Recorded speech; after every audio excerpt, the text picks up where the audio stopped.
ہماری Riyaz Islamic place YouTube channel please subscribe.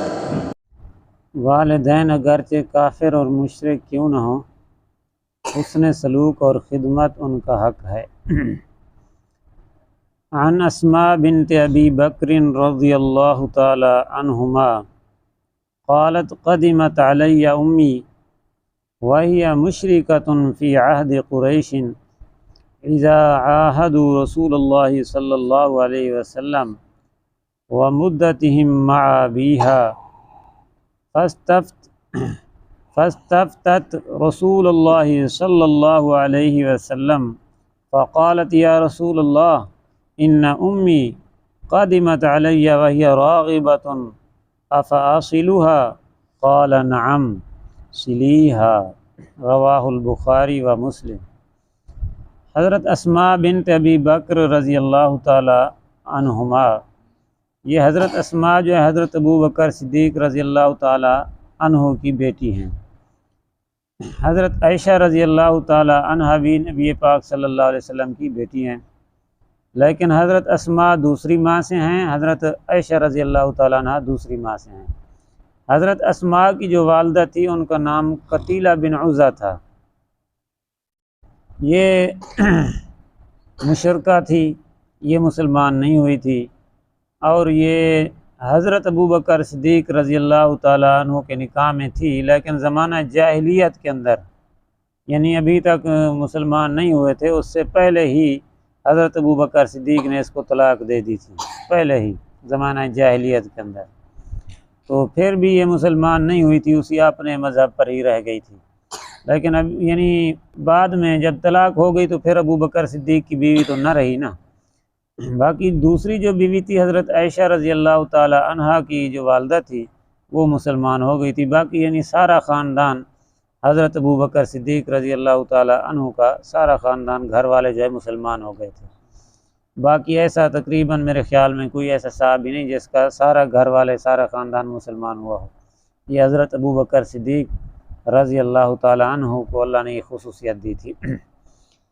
تو یہ جو ہے نا یہ مشرکہ تھی، یہ مکے میں رہ گئی، باقی سارے صحابہ کرام ہجرت کر کے مدینے میں آ گئے۔ جب آپ صلی اللہ علیہ وسلم عمرے کی نیت سے آئے تھے، حدیبیہ کے مقام پر تھے، تو کافروں نے روک لیا کہ ہم عمرہ نہیں کرنے دیتے۔ اس وقت پھر صلح ہوئی تھی، صلح نامہ لکھا گیا۔ صلح نامہ لکھنے کے بعد جو ہے پھر کچھ نہ کچھ مسلمانوں کو بھی آزادی ملی، کچھ ان کافروں کو بھی آزادی ملی، یعنی مسلمان مکے میں آ جاتے تھے اور یہ کافر مدینے چلے جاتے تھے۔ پہلے تو پابندی ہو گئی نا، یہ ادھر نہیں جاتے تھے، وہ ادھر نہیں آتے تھے۔ اب جو صلح نامے کے بعد کچھ آزادی ہوئی۔ جب آزادی ہوئی تو حضرت اسماء کی جو والدہ تھی، جو ابھی تک مشرکہ تھی یعنی مسلمان نہیں ہوئی تھی، یہ جو ہے نا مالی اعتبار سے کمزور ہو گئی یا جو حالات تھے، لیکن دین پر آنے کے لیے پھر بھی تیار نہیں تھی۔ یہ سفر کرتی ہوئی مدینے آ گئی حضرت اسماء کے پاس جو ان کی بیٹی تھی۔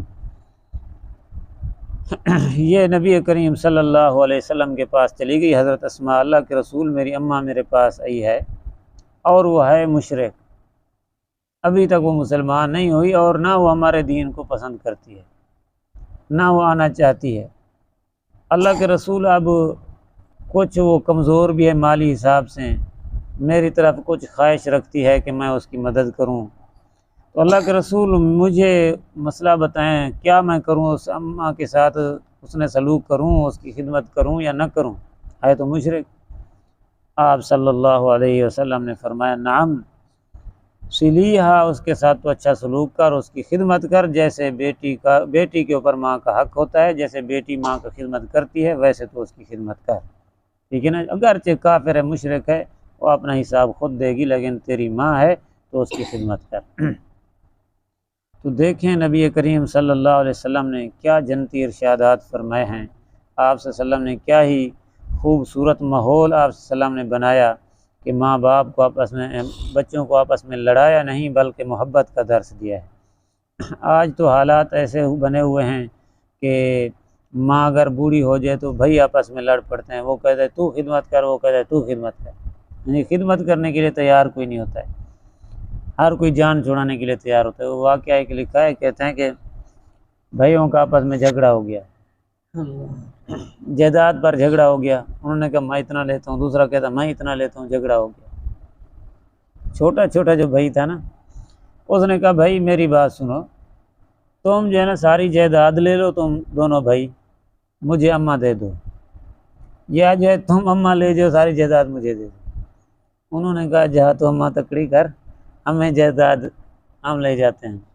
وہ ساری زمین جو جائیداد تھی وہ دو لے گئے، یہ جو چھوٹا تھا غریب بھی تھا، یہ اماں کو اس نے لے لیا، خدمت کرتا رہا۔ اماں ہر وقت اس کو دعا دیتی تھی، میرا بیٹا اللہ تجھے برکت والی روزی دے، اللہ تجھے برکت والی روزی دے۔ روزی تو بڑی مل جاتی ہے لیکن برکت نہ ہو تو سکون نہیں آتا ہے نا۔ تو ایک دن جو ہے نا یہ جو ہے نا گیا، کوئی مزدوری وغیرہ کی، پیسے آئے تو راستے میں جو ہے نا کوئی مچھلی بیچنے والا بیٹھا تھا، اس نے کہا قسمت سے پیسے آئے ہیں، چلو اماں کے لیے آج مچھلی لے جاتا ہوں۔ مچھلی خریدی، سیدھا گھر، وہاں جا کر جب اس کو کاٹا وغیرہ نا، اندر سے ہیرا نکل آیا۔ اب جا کر اس نے جو بیچا ہے تو ان سے بھی زیادہ مالدار ہو گیا۔ پھر کتابوں میں لکھا ہے کہ وہ اس کے دوسرے بھائی جو ہے بھیک مانگتے تھے اور یہ بغیر محنت کے ساری زندگی کھاتا رہا۔ اللہ پاک نے ایسی برکت عطا فرمائی۔ تو ماں باپ کی دعا جو ہے نا انسان کی کامیابی کا ذریعہ ہوتی ہے۔ اسی طرح ایک اور واقعہ بھی ہے کہ والدین کی جو دعا ہوتی ہے نا، یہ بڑی چیز ہوتی ہے والدین کی دعا، اس لیے والدین کی خدمت کریں۔ اللہ پاک ہمارے والدین کو تندرستی دے، جن کے زندہ ہیں، جن کے وفات پا گئے ان کی مغفرت فرمائے، ان کی کمیوں کو، ان کے غلطیوں کو نہ دیکھا کریں۔ ہاں جی، تمہارے والدین ہیں جیسے بھی ہیں، ان کی خدمت کرنا ہمارا حق بنتا ہے، چاہے وہ جیسے بھی ہیں۔ ان کے اعمال ان کے ساتھ ہیں، انہوں نے اپنی قبر میں جانا ہے، حساب انہوں نے خود دینا ہے اپنی زندگی کا، ہم نے اپنی زندگی کا حساب دینا ہے۔ اللہ پاک ہم سے یہ نہیں پوچھیں گے تمہارے ماں باپ نے ہاں جی کیا کیا تھا، اللہ پاک ہم سے پوچھیں گے کہ تم نے اپنے حق پورے کیے ہیں یا نہیں کیے۔ کچھ عرصہ پہلے جو ہے نا یہ سعودی عرب میں عدالت میں ایک مقدمہ درج ہوا، عدالت میں مقدمہ یہ درج ہوا کہ ایک بھائی نے، چھوٹے بھائی نے مقدمہ جا کر درج کرایا کہ یہ بڑا بھائی جو ہے نا اماں کو اس نے رکھا ہوا ہے، اماں کی خدمت کرتا ہے، اب وہ ہو گیا بوڑھا، 80 سال اس کی عمر ہو چکی ہے، بوڑھا ہو چکا ہے، اب وہ صحیح طریقے سے اماں کی خدمت نہیں کر سکتا ہے، لہٰذا یہ عدالت کو میں گزارش کرتا ہوں کہ اماں مجھے لے کر دیں، اماں جو ہے مجھے لے کر دیں کہ میں ٹھیک ٹھاک ہوں، نوجوان ہوں، میں اماں کی صحیح خدمت کروں گا، اماں مجھے لے کر دو۔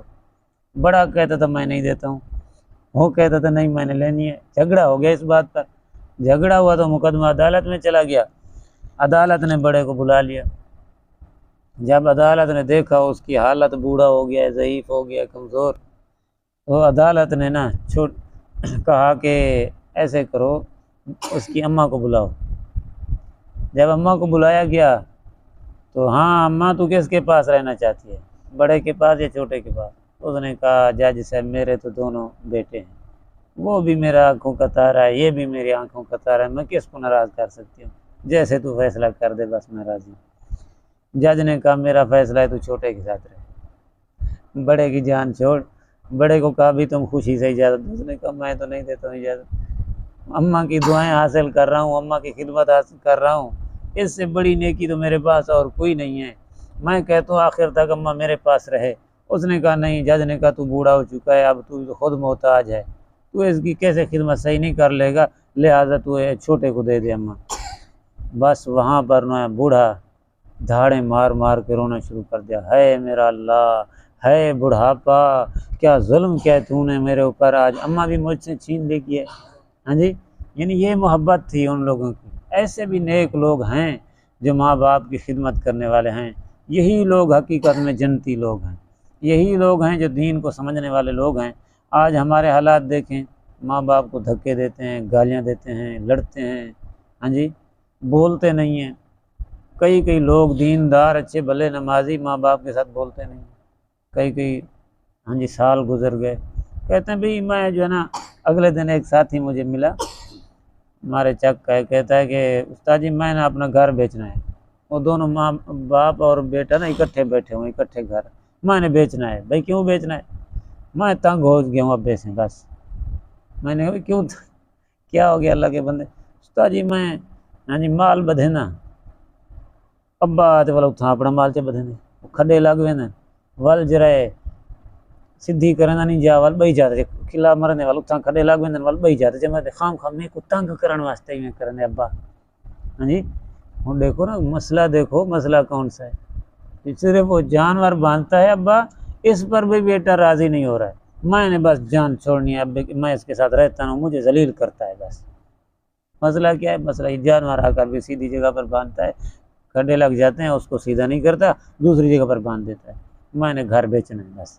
میں نے اس کو سمجھایا کافی، لیکن اس نے کہا بس میں نہیں رہتا ہوں اس کے ساتھ۔ یہ حالات بنے ہوئے ہیں، پھر روتے ہیں، بھاگتے ہیں مولویوں کے پاس، تعویذ والوں کے پاس، جادو ہو گیا جی، ہاں جی ٹونا ہو گیا ہے، مولوی بھی کہہ رہے تمہارے پر جادو ہو گیا، تعویذ ہو گیا، ہاں جی اپنے اعمال کرتوتوں کو دیکھتے نہیں ہیں کہ ہمارے اعمال کیا ہیں، اعمالوں کی سزا ہے، یہ کوئی جادو ٹونا نہیں ہے۔ دعا فرمائیں کہ اللہ پاک ہمیں عمل کی توفیق نصیب فرمائیں، دین کی صحیح سمجھ عطا فرمائیں۔ بسم اللہ الرحمن